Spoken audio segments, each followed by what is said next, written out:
मुलजिम को गिरफ्तार कर लिया गया है, जिसको कानून के मुताबिक उम्र कैद की सज़ा भी हो सकती है। लेकिन इसके साथ साथ ख़ानदान और ख़ानदान में मौजूद अहले खाना को भी अपने घरों में भी नज़र रखने की ज़रूरत है, ताकि ऐसे अफसोसनाक वाक़यात से बचा जा सके। अच्छा मिसबा, बताइएगा ये केस था क्या, किस तरह आपके पास एप्लीकेशन आई, क्या यहाँ पे FIR हुई या किसी और जगह से FIR होकर यहाँ पे आई? हाँ, बेसिकली मामला ये था कि ये मार्च में हरबंसपुरा थाना में ये FIR दर्ज होती है चोरी की। एक सास जो है अपनी बहू के खिलाफ मुकदमा दर्ज करवाती है कि उसने उसकी गैर मौजूदगी में घर से 12 तोले सोना जो है वो चोरी किया और किसी को भी पता नहीं चलने दिया, और 3 से 4 दिन के बाद वो लेकर वहाँ से खुद ब खुद चली गई। ये FIR वो दर्ज करवाती है और बताती है कि घर में कोई मौजूद नहीं था, सिर्फ उसका एक बेटा मौजूद था जो कि ऊपर काम कर रहा था। FIR दर्ज हो जाती है। FIR के बाद जो है वो जाहिर सी बात है वो नामजद FIR दर्ज करवाती हैं। अब जब इन्वेस्टिगेशन शुरू होती है, हरबंसपुरा में जाते हैं। हरबंसपुरा में जाके सबसे पहले आपको पता है जो हमारा सोसाइटी का एक नॉर्म, एक वैल्यू बनी हुई है, सास और बहू का जो रिलेशन है, जाहिर सी बात है हर बंदा ये जानना चाहता है कि इसमें कितनी सच्चाई है, इस बात में कितनी हकीकत है कि आया उसने ये चोरी की भी है या कोई घरेलू मसला है और उसमें उसको इन्वॉल्व करके उसे घर से निकालना चाह रहे हैं। FIR दर्ज हो गई। जो IO था हरबंसपुरा में, मेल IO हरबंसपुरा में, जाहिर सी बात है इसमें आपको बताती जाती हूँ कि जो हरबंसपुरा थाना है उसमें मेल IOs, वो मेल एक थाना है जुरिडिक्शन, उसमें मेल है सारे, उसमें वो फीमेल जो है उसको वो सर्च भी करते रहे, तलाश करते रहे, उसको देखते रहे, वो उनको नहीं मिली बीबी जो मुलजिमा थी, वो उनको नहीं मिली। मुदैया जाती रही। दरमियान में फिर जो है वो उन्होंने हज पे जाना था, वो हज पर चली गई उस केस को मतलब वाइंड करके कि मैं आऊँगी तो इसको दोबारा से हम कर लेंगे। फिर उसके बाद भी हरबंसपुरा पुलिस स्टेशन वाले उस पर रेड्स करते रहे, उसको ढूंढते रहे। वो अंडरग्राउंड कहीं हो गई फीमेल, क्योंकि उसको इस चीज़ का अंदाज़ा था कि उसने चोरी की है। जब वो उनको नहीं मिली और काफ़ी उन्होंने एफर्ट्स की, तो जो फीमेल थी मुदैया, उन्होंने अप्रोच किया इधर SP इन्वेस्टिगेशन जो है उनको कि उनकी तफ्तीश को चेंज किया जाए और चेंज करके किसी फीमेल को दी जाए, ताकि अच्छे तरीके से जो है कोई फीमेल इसको देखे, हमारी बात को भी सुने, हम भी फीमेल्स हैं और वो मुलज़िमा भी फीमेल है। तो आपको ये भी बताती जाऊँ कि लाहौर में एक ही जो है पुलिस स्टेशन है फीमेल्स, जो कि जुरिडिक्शन फ्री पुलिस स्टेशन है। इसमें फीमेल से रिलेटेड कोई भी जो क्राइम लाहौर में किसी भी कोने में किसी भी जगह सरजद होता है, उसका क्राइम का पर्चा यहाँ पर फ़ौरन दर्ज किया जाता है। इन्वेस्टिगेशन चेंज होकर मेरे पास आई। वो फीमेल मेरे पास आई जो मुदैया थी, सास, वो मेरे पास आई। उन्होंने बताया सारा, हम लोगों ने उनसे पूछा, हम लोगों ने अपने हाई ऑफिशियल्स को बताया, उनसे रेड की परमिशन ली। रेड करके हम लोगों ने जो है वो शादरा के इलाका में पहले उन्होंने हमें बताया कि आप यहाँ रेड करें, उनके रिश्तेदार यहाँ पे अवेलेबल हैं। वहाँ पे हमने रेड्स की, वो भी बताने को तैयार नहीं थे कि वो फीमेल कहाँ गई है। सही। फिर उसके बाद हम लोगों ने CDRs वगैरह लोकेशंस ली, जो हमारा जो सारा था एक मैकेनिज्म जो सारा हरकत में आया, हम लोगों ने उसकी CDRs ली, फोरेंसिक के थ्रू मदद की के साथ हमने जो है वो उसको तलाश किया। हमें उसकी लास्ट लोकेशन पता चली मुरीदके में। सही। ठीक है, मुरीदके से जाकर फिर हमने जब उसको अरेस्ट किया है, उसको अरेस्ट करके लाए हैं, तो हमें उसकी ज़ुबानी फिर जो स्टोरी जो हमें समझ आई, जो फिर हम दोनों जो सास और बहू को बताया, फिर जो चीज़ समझ आई कि मामला ये था कि 12 तोले सोना उसकी जो सास थी उसकी बेटियों को भी था, उसमें उसका अपना भी कुछ गोल्ड था, और उसने जो है वो, जैसे आपको पता है औरतें सासें संभाल के चीज़ें रखती हैं, वो मतलब बहुत, उन्होंने ऐसे नहीं था कि बिल्कुल सामने ही रखा हुआ था, सेफ में उसको बिल्कुल कपड़े में लपेट के शॉपर में। हमने उस लड़की से पूछा कि आपको कैसे पता चला कि गोल्ड यहाँ पे था? उसने कहा कि अक्सर दरवाजे बंद कर लेती थी उस कमरे में जाते वक्त। आपको पता है हम खुद ब खुद हिंट्स दे रहे होते हैं चीज़ों के कई दफ़ा। तो फिर मैंने इनको 1-2 दफ़ा वहाँ चीज़ें रखते हुए देखा, चाबी को रखते हुए देखा। मुझे पता चल गया था कि चाबी कहाँ पे होती है। ठीक है, तो जब ये मुझे मौका मिला तो मैं वहाँ से अंदर गई हूँ। अंदर जाके घर में कोई अवेलेबल नहीं था, ये बाहर मार्केट गई थी सामान लेने के लिए। मैंने चाबी उठाई है, सेफ खोली है, खोल के सेफ को मैंने उसमें से सारा जो है वो गोल्ड निकाला है। मुझे नहीं पता कि वो 12 तोले था या नहीं था, लेकिन छोटे छोटे वो डब्बियों में था, मतलब कपड़े में लिपटा हुआ था। तो मैंने उनसे बोला कि तुम्हें बिल्कुल डर नहीं लगा? तुम्हारा मतलब एक तुम्हारा ससुराल है, तुम्हारा शोहर है। तो उसने कहा कि इन लोगों ने मुझे भी तो कुछ नहीं दिया था, तो मैं ये समझती हूँ कि मेरा भी वो हक था। तो मैंने कहा ये किस तरह का हक था? आपने चोरी कर लिया, आपने इतना। उसके बाद उसने बताया नहीं, 3-4 दिन वो उसी घर में स्टे किया, उसने नॉर्मल बिहेव किया, खाया पिया है। फिर उसने जब देखा मौका मिला उसे कि उसने अपनी मदर की तरफ जाना है, फिर उसने पूछा है कि जी मैं अपनी अम्मी की तरफ जा रही हूँ, उनकी तबीयत ख़राब है, मैंने उनसे मिलना है। तो उन्होंने भी नॉर्मल कहा कि ठीक है आप लोग चले जाएं। वो तो जब उन्होंने जाहिर सी बात है हज के लिए जाना था, उन्होंने कोई चीज़ें वगैरह अपनी देखनी थी, वो तो अचानक वो कहती हैं सुबह मैंने नमाज पढ़ी है, नमाज पढ़ के मेरे दिल में आया कि उसमें से कुछ निकालना है, मैंने तो सेफ खोली है तो उसमें कुछ भी नहीं था। फिर मैंने उनसे पूछा, जो उनकी सास है, मैंने कहा कि देखें आपका फौरन शक उस पर कैसे चला गया? घर में और भी लोग हैं, घर में आपका बेटा है, आपकी बेटियां हैं, दामाद आते हैं, घर में काम वालियां आती हैं, आपका ध्यान फौरन उस पर क्यों गया?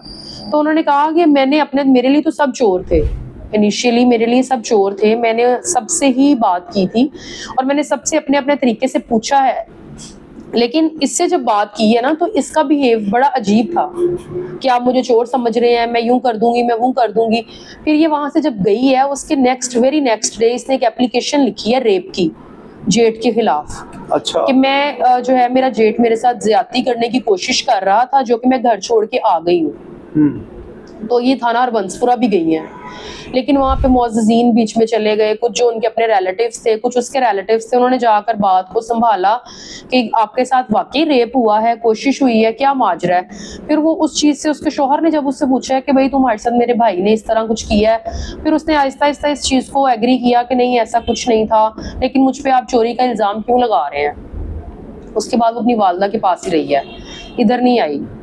और ये सारा कुछ जो था ये जॉइंट फैमिली होने की वजह से ये सारा मसला था। जॉइंट फैमिली के साथ साथ मैं ये समझती हूँ कि जब आप इक्वालिटी नहीं ना करते हैं, चीजों में इक्वालिटी नहीं होती है। अगर आप अपनी एक बेटी को या एक बहू को ज्यादा आप प्रेफर कर रहे हैं दूसरे पर, या उसको उस तरह से आप नहीं कर रहे हैं, पैम्पर उस तरह से नहीं कर रहे हैं, तो जो एक बंदा जो एहसास कमतरी का जिसमें शिकार वो होता रहता है, फिर वो इन द एंड कोई ना कोई नुकसान आपका वो कर जाता है, उसको खुद भी पता नहीं होता कि वो ये बहुत बड़ा। अब वो जब वो गिरफ्तार हुई है, उसने बताया कि कुछ गोल्ड मैंने सेल किया और कुछ मैंने अपने हमसायों को दे दिया था कि आप संभाल के रख लें, इससे पहले कि लोग मुझे डरा रहे थे कि पुलिस आ जाएगी और पुलिस रेड ना कर देगी, तुम्हारा शोहर रेड ना करवा दे या पर्चा ना दर्ज करवा दे। फिर हमने वो हमसाये भी ढूंढने की कोशिश की, जो कि जब ये गिरफ्तार हुई है तो वो भी वहां से गायब हो गए कि पुलिस हम तक भी आएगी। लेकिन अब वो जो है उन्होंने अपनी अबूरी जमानतें करवाई हैं, वो केस अभी लिंगर ऑन है। जो मरकजी मुलजमा थी वो हमने जुडिशियल करवा दी थी, उससे जब सोना बरामद करके जो रिकवरी पैसों की मद में जो रिकवरी हुई, क्योंकि जाहिर सी बात है हैंड टू माउथ लोग थे वो भी, मतलब उनका भी कोई सोर्स ऑफ इनकम नहीं था, कोई इस तरह कमाने वाला नहीं था। वालिद की डेथ हो चुकी थी, वालदा थी घरों में काम करती थी, तो उन्होंने थोड़ा थोड़ा करके वो गोल्ड जो है वो इतने मंथ्स में सेल कर दिया हुआ था। अच्छा। और कुछ जो गोल्ड वो कहती हैं साथ वालों को दिया है, जो कि वो औरत भी इस चीज को निगलेक्ट बार बार बात को नहीं मान रही है। वो कहती है कि इसने सारा सोना इसके पास ही था, इसने ही सेल किया है। तो मामला ये है कि देखें, जब हम चीजों को इक्वालिटी बेस पे नहीं चलते हैं तो फिर चीजें खराब, हमें खुद भी पता नहीं होता कि हमारे नाक के नीचे चीजें खराब हो रही होती हैं। अच्छा, इसमें एक चीज बताइएगा, ये जो खातून जिसके ऊपर इल्जाम था और जिन्होंने इल्जाम लगाया, क्या ये आपस में रिलेटिव भी थे इस रिश्ते से पहले? नहीं, ये रिलेटिव नहीं थे, लेकिन इस रिश्ते से पहले जो है एक चीज और मैं आपको बताऊं कि ये लड़के की तीसरी शादी थी। अच्छा। और लड़की की पहली शादी थी। जब ये मेरे पास चेंज ऑफ इन्वेस्टिगेशन होकर आया तो मेरा जब हमने एफआईआर पढ़ी और देखी तो एक इंसानी जहन सबसे पहले यही सोचता है कि शायद इसमें कोई बात में कोई दो राय हो सकती है कि इसकी लड़के की तीसरी शादी है और लड़की की पहली शादी है, हो सकता है सास इसको पसंद ना करती हो या कोई इनके घरेलू झगड़ों की वजह से ये एफआईआर हो गई हो। लेकिन जब तक लड़की ने खुद से एक्सेप्ट नहीं किया था मुंह से, तब तक हम भी इस चीज को मानने को उस तरह से तैयार नहीं थे कि हो सकता है कि इसने चोरी की हो या ना की हो। 50-50 हमारे माइंड में ये चीज चल रही थी।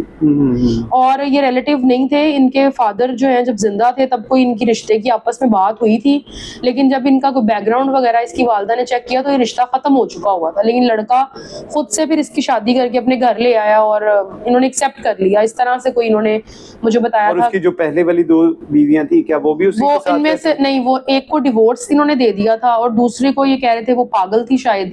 तो इस तरह की चीजों को सुन के हम थोड़ा सा नर्वस थे, कंफ्यूज थे इन चीजों को कि कहीं ये मुलजमा है या नहीं।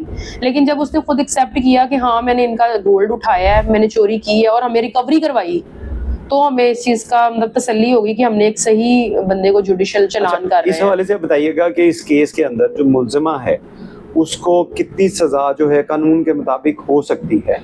क्योंकि अभी तो ये केस डेफिनेटली कोर्ट में जाएगा जी, ये जाएगा। इसका एक चालान जो है वो हमने इसकी हद तक जो जुडिशियल हमने फीमेल करवाई है इसकी हद तक हमने चालान मुरतब कर दिया हुआ है, लेकिन इसमें भी ट्रायल होगा। ट्रायल में दोबारा से सारे एविडेंस वगैरह को जो है वो असेंबल किया जाएगा।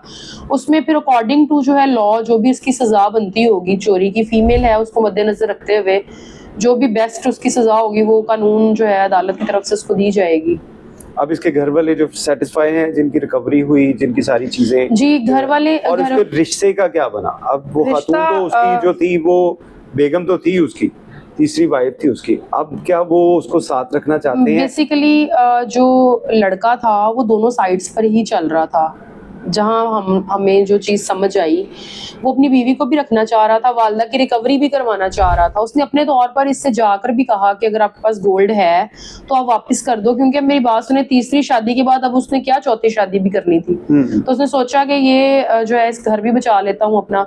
लेकिन वो फीमेल यही कहती रही है कि मैं बेच चुकी हूँ, मेरे पास अब कुछ नहीं है। उसने अपनी सास के भी हाथ पाँव जोड़े जो वो कर सकती थी एंड पे कि आप मुझे माफ कर दें, मैं कमा के दे दूंगी, या मैं इसको फर्दर कोई मेरा शोहर कमाएगा तो मैं उसमें से आपको दे दूंगी। लेकिन वो कह रहे थे कि भाई इसने चोरी की है, इसने गलती की है, तो कानून इसको कैसे माफ कर सकता है या हम इसे कैसे माफ कर सकते हैं कि हमें हमारी रिकवरी पूरी दे। उसने कुछ रिकवरी करवा दी है। कुछ जो बंदे अब बुरी जमानतों पे चल रहे हैं उनको भी जाहिर सी बात है उनकी बेलें खारिज होंगी तो वो भी आएंगे, उनको भी शामिल तफ्तीश करेंगे फिर हम लोग। अच्छा, एक और चीज़ बताइएगा, इस तरह के जो केसेस हैं, जो फैमिली ओरिएंटेड केसेस हैं, फैमिली के अंदर ही मुल्ज़िम भी है, फैमिली के अंदर ही मुद्दई भी है, ऐसे जो केसेस हैं इसका एट द एंड रिजल्ट क्या आता है? क्या फैमिली प्रेशराइज हो जाती है, मुद्दइया प्रेशराइज हो, या जो विक्टिम फैमिली है या जो अक्यूज फैमिली है, ये लोग आपस में कंप्रोमाइज बाद में हो जाते हैं ऐसे केसेस के अंदर? कुछ परसेंट आप कह लें कि कॉम्प्रोमाइज़ कर लेते हैं लोग। कुछ जैसे कि अब ये हस्बैंड वाइफ और सास का मैटर है, मोस्टली तो यही होता है कि डिवोर्स वगैरह हो जाती है, सेपरेशन हो जाती है। कुछ लोग कॉम्प्रोमाइज़ कर लेते हैं कि फैमिली, जिस तरह बच्चे होते हैं उनके, फैमिली ख़राब ना हो। अब इनका बच्चा कोई नहीं था, मतलब अभी 1 साल शादी को हुआ है, तो अभी जो है उनकी मदर इन लॉ और बहनें वगैरह तो सारी यही कह रही थी कि हमने इसको फर्दर इस शादी को नहीं चलाना। ठीक है, तो जिनमें बच्चे होते हैं या जिनमें फैमिलीज के कुछ जो बड़े लोग बैठ जाते हैं या जो कोई खानदानी टाइप लोग जिस तरह से बीच में आ जाते हैं तो कॉम्प्रोमाइजेस भी हो जाते हैं, क्योंकि ये घर की बात, एक फैमिली की बात होती है। लेकिन जहां तक मैं समझती हूँ कि ये जो जिस तरह का ये सिनेरियो था इस केस में जो है वो ऑलरेडी उससे जान ही छुड़ाना चाह रहे थे कि इसने इतना बड़ा जो गुनाह किया है, जो गलती है, कल को ये इससे बड़ा कोई नुकसान हमारा कर दे तो कौन जिम्मेदार होगा। बहुत शुक्रिया आपका, थैंक यू सो मच।